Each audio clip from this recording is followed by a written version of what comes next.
Hello students, so I welcome you all to the lecture series of physics. As you know, we have started our chapter electrostatic potential and capacitance, and till now I have introduced to you the concept of electrostatic potential and also the concept of electrostatic potential energy for different type of charge configurations. So we have learned a lot about the potential at a point due to a single charge and due to the multiple charges, and also we have studied that how potential at a point is related to the work done by the external agency against the electrical forces which are present in the system.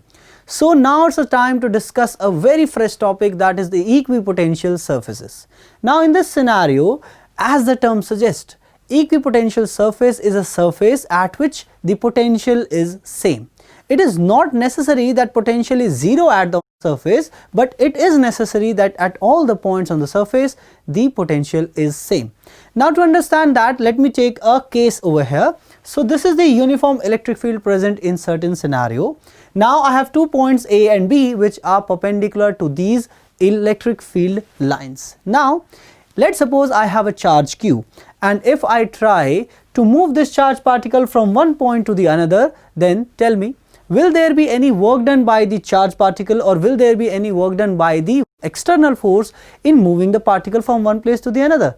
I hope you know one thing, that electric field is directed in the direction of decreasing potential. So if I am not moving in the direction of electric field, the line perpendicular to the electric field would be a line of same potential.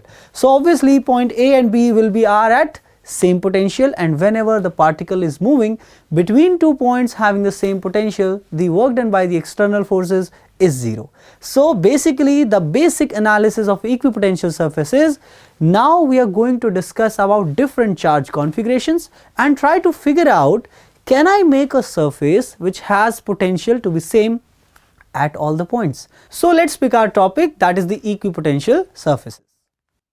Now as per the definition, an equipotential surface is a surface with a constant value of potential at all points on the surface, as I just told you.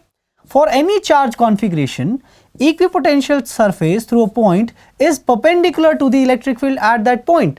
I hope this is very clear to you, that equipotential surface is always perpendicular to the electric field at those points. Then let's suppose, as I told you, I have taken a situation of uniform electric field. I have 2 points A and B. Now these 2 points are actually lying in a plane.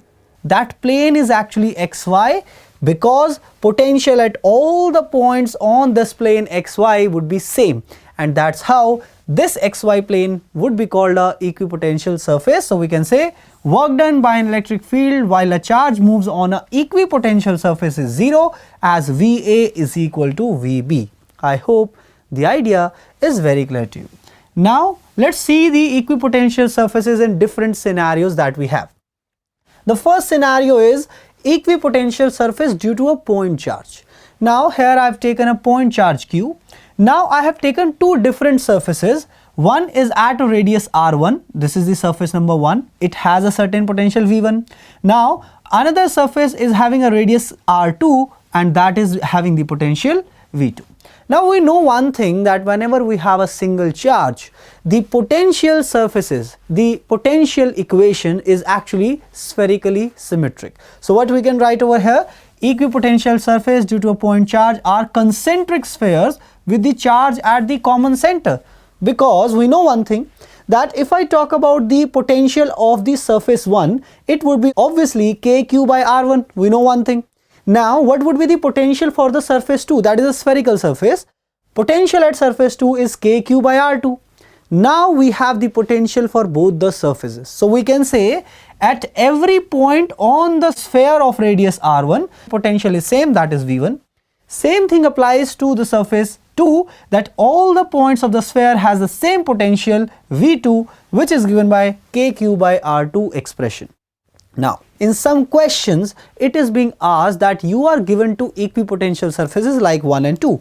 Now the question is to find out the difference in potential of these two surfaces. Now we have V1 and V2. I can simply write V1 minus V2, which would be Q by 4 pi epsilon naught R2 minus R1 divided by R1 R2. I hope the basic idea of equipotential surfaces is very clear to you, and how the spherical surfaces are the actual equipotential surfaces, or we can say the concentric spheres surrounding a single charge would be the equipotential surfaces. Now let's move to the different scenario we have. The different scenario is equipotential surfaces due to an electric dipole. I hope you know what is electric dipole.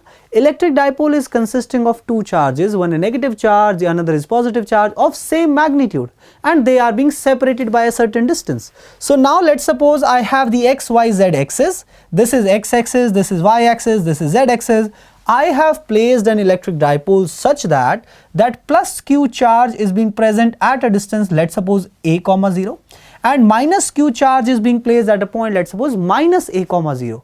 So obviously this dipole is in the line of x axis. I hope you remember one important thing. On the perpendicular bisector line of a dipole, obviously the potential comes out to be 0, because the potential contribution of this charge is kq by r and potential contribution of this charge is minus kq by r. So the net potential on the perpendicular bisector line joining the two charges in an electric dipole is actually 0. Now if I want to trace each and every point at which all the points are having the 0 potential, so that is one of the equipotential surface that we have. So here you can clearly see YZ plane passing from the origin or the center of the dipole is actually the equipotential surface with V is equal to 0. See, as I told you, equipotential surface is a point or a surface on which potential is same. So that same potential can be 0 also. So we have one of the equipotential surface of a two charges system. It is a YZ plane equipotential surface with V to be 0 everywhere on that surface. So I hope this is very clear to you. Now if I talk about the same scenario and draw all the equipotential surfaces due to a dipole, what is going to happen? I have a negative charge, I have a positive charge.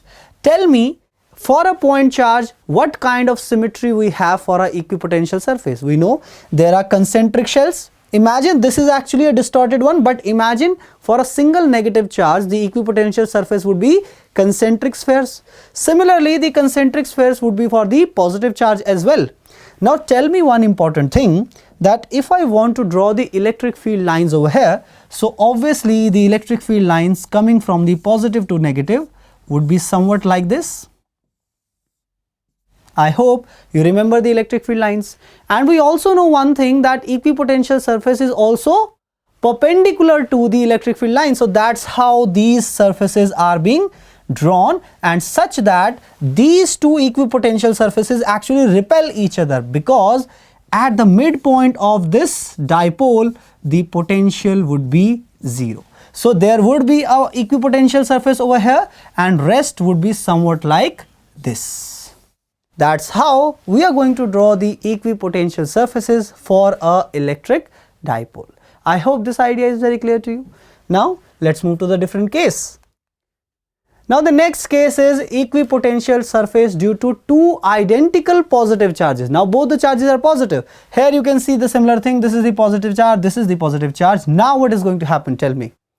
At the midpoint of the two charge system which is joining, at this point if I draw a plane, the potential would be different at different location, but it would be maximum at this point.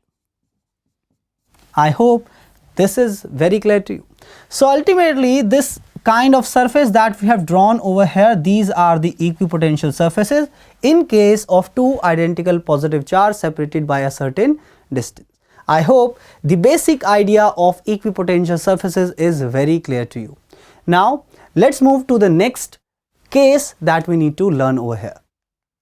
Now I have taken a case of equipotential surfaces due to long linear charges. Now here I have taken a line charge which has an infinite length, but it has a certain charge density. Now what is going to happen? Tell me. Obviously we know one thing, that from the chapter of electric charges and fields, we know that electric field surrounding a line charge is actually cylindrically symmetric. So here also, if the electric field is cylindrically symmetric, so the surface which would be perpendicular to the electric field lines, that would be also a cylinder. So I have taken two concentric cylinders with radius small a and radius small b. So tell me, for which case the potential would be higher, for surface 1 or surface 2? Obviously we know one thing, that potential for any general case is actually kq by r. I hope you remember this thing. So obviously potential is inversely proportional to distance. So the nearer surface, or I can say the closer surface, that is surface 1, will have the potential V1. Let's suppose the farther surface V2 has the potential. So V1 should be greater than V2 as the nearer surface is surface 1.